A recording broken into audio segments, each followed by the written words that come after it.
Verses 14 to 29. Here is, the wild notions that the people had concerning our Lord Jesus, v. 15. His own countrymen could believe nothing great concerning him, because they knew his poor kindred, but others that were not under the power of that prejudice against him, were yet willing to believe anything rather than the truth that he was the Son of God, and the true Messiah. They said, he is Elias, whom they expected, or, he is a prophet, one of the Old Testament prophets raised to life, and returned to this world, or as one of the prophets, a prophet now newly raised up, equal to those under the Old Testament. 2. The opinion of Herod concerning him. He heard of his name and fame, of what he said and what he did, and he said, it is certainly John Baptist, v. 14. As sure as we are here, it is John, whom I beheaded, v. 16. He is risen from the dead, and though while he was with us he did no miracle, yet, having removed for a while to another world, he is come again with greater power, and now mighty works do show forth themselves in him. Note 1. Where there is an idle faith, there is commonly a working fancy. The people said, it is a prophet risen from the dead. Herod said, it is John Baptist risen from the dead. It seems by this, that the rising of a prophet from the dead, to do mighty works, was a thing expected, and was thought neither impossible nor improbable, and it was now readily suspected when it was not true, but afterward, when it was true concerning Christ, and a truth undeniably evidenced, yet then it was obstinately gainsaid and denied. Those who most wilfully disbelieve the truth, are commonly most credulous of errors and fancies. 2. They who fight against the cause of God, will find themselves baffled, even when they think themselves conquerors, they cannot gain their point, for the word of the Lord endures forever. They who rejoiced when the witnesses were slain, fretted as much, when in 3 or 4 days they rose again in their successors. Revelation 11:10, 11. The impenitent unreformed sinner, that escapeth the sword of Jehu, shall Elisha slay. 3. A guilty conscience needs no accuser or tormentor but itself. Herod charges himself with the murder of John, which perhaps no one else dare charge him with. I beheaded him, and the terror of it made him imagine that Christ was John risen. He feared John while he lived, and now, when he thought he had got clear of him, fears him 10 times worse when he is dead. One might as well be haunted with ghosts and furies, as with the horrors of an accusing conscience. Those therefore who would keep an undisturbed peace, must keep an undefiled conscience. Acts 24:16. 4. There may be the terrors of strong conviction, where there is not the truth of a saving conversion.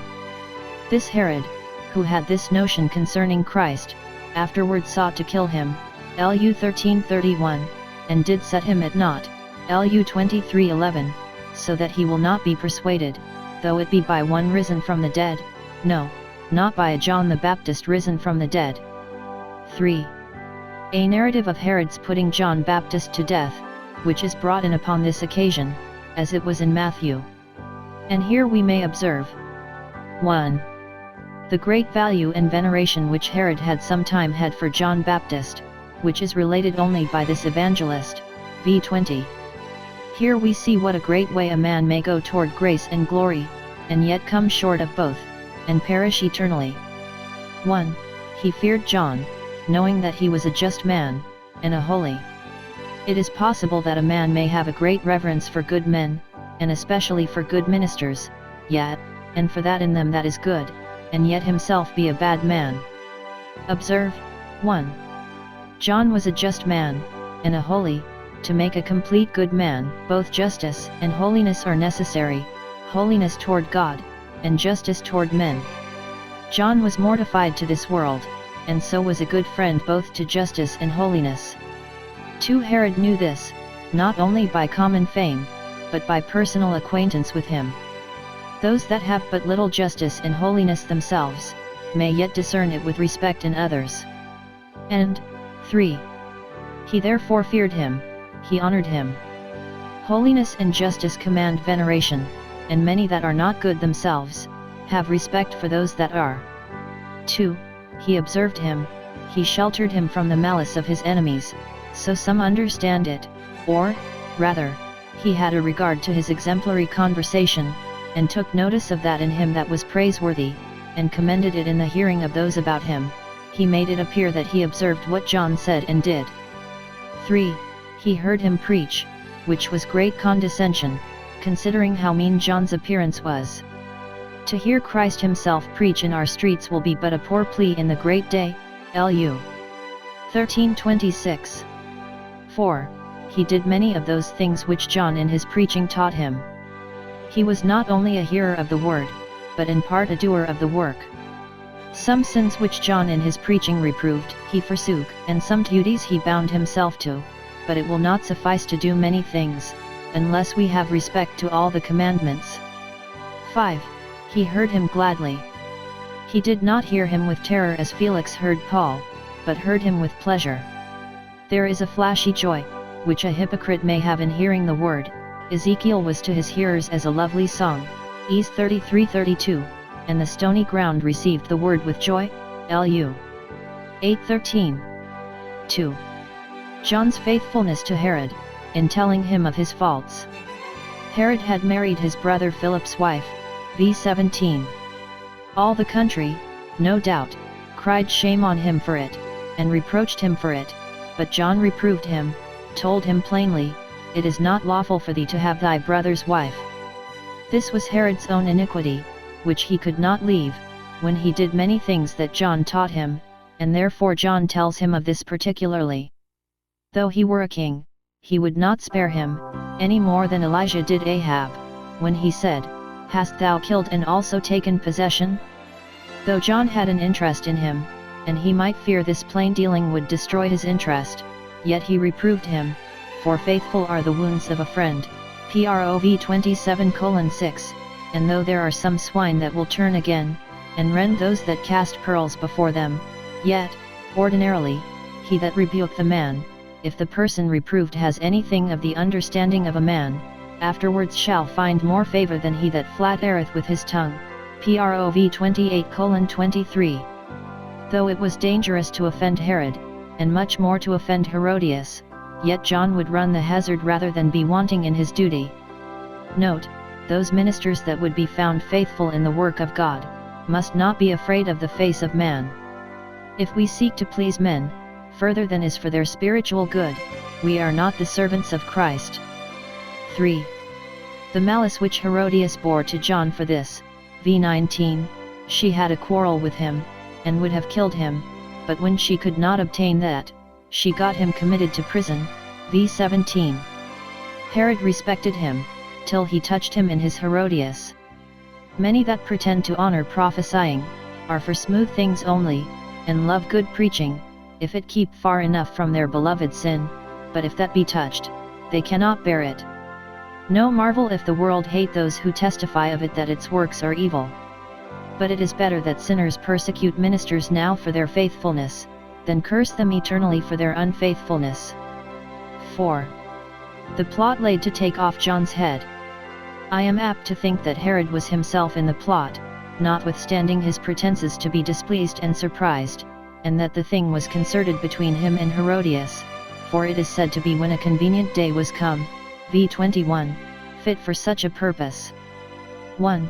There must be a ball at court, upon the king's birthday, and a supper prepared for his lords, high captains, and chief estates of Galilee. 2. To grace the solemnity, the daughter of Herodias must dance publicly, and Herod must take on him to be wonderfully charmed with her dancing, and if he be, they that sit with him cannot but, in compliment to him, be so too. 3. The king hereupon must make her an extravagant promise, to give her whatever she would ask, even to the half of the kingdom, and yet, that, if rightly understood, would not have reached the end designed, for John Baptist's head was worth more than his whole kingdom. This promise is bound with an oath, that no room might be left to fly off from it. He sware unto her, "Whatsoever thou shalt ask, I will give." I can scarcely think he would have made such an unlimited promise, but that he knew what she would ask. 4. She, being instructed by Herodias her mother, asked the head of John Baptist, and she must have it brought her in a charger, as a pretty thing for her to play with, v 24:25, and there must be no delay, no time lost, she must have it by and by. 5. Herod granted it, and the execution was done immediately while the company were together, which we can scarcely think the king would have done, if he had not determined the matter before. But he takes on him, 1. To be very backward to it, and that he would not for all the world have done it, if he had not been surprised into such a promise. The king was exceeding sorry, that is, he seemed to be so, he said he was so, he looked as if he had been so, but it was all sham and grimace. He was really pleased that he had found a pretense to get John out of the way. Qui nescit dissimulare, nescit regnare, the man who cannot dissemble, knows not how to reign. And yet he was not without sorrow for it, he could not do it but with great regret and reluctancy. Natural conscience will not suffer men to sin easily, the very commission of it is vexatious, what then will the reflection upon it be? 2. He takes on him to be very sensible of the obligation of his oath, whereas if the damsel had asked but a fourth part of his kingdom, I doubt not but he would have found out a way to evade his oath. The promise was rashly made, and could not bind him to do an unrighteous thing. Sinful oaths must be repented of, and therefore not performed, for repentance is the undoing of what we have done amiss, as far as is in our power. When Theodosius the emperor was urged by a suitor with a promise, he answered, I said it, but did not promise it if it be unjust. If we may suppose that Herod knew nothing of the design when he made that rash promise, it is probable that he was hurried into the doing of it by those about him, only to carry on the humor, for he did it for their sakes who sat with him, whose company he was proud of, and therefore would do anything to gratify them. Thus do princes make themselves slave to those whose respect they covet, and both value and secure themselves by. None of Herod's subjects stood in more awe of him than he did of his lords, high captains, and chief estates. The king sent an executioner, a soldier of his guard. Bloody tyrants have executioners ready to obey their most cruel and unrighteous decrees. Thus Saul has a dog at hand, to fall upon the priests of the Lord, when his own footman declined it. 5. The effect of this is, 1. That Herod's wicked court is all in triumph, because this prophet tormented them, the head is made a present of to the damsel, and by her to her mother, v 28. 2. That John Baptist's sacred college is all in tears. The disciples of John little thought of this, but, when they heard of it, they came, and took up the neglected corpse, and laid it in a tomb, where Herod, if he had pleased, might have found it, when he frightened himself with the fancy that John Baptist was risen from the dead.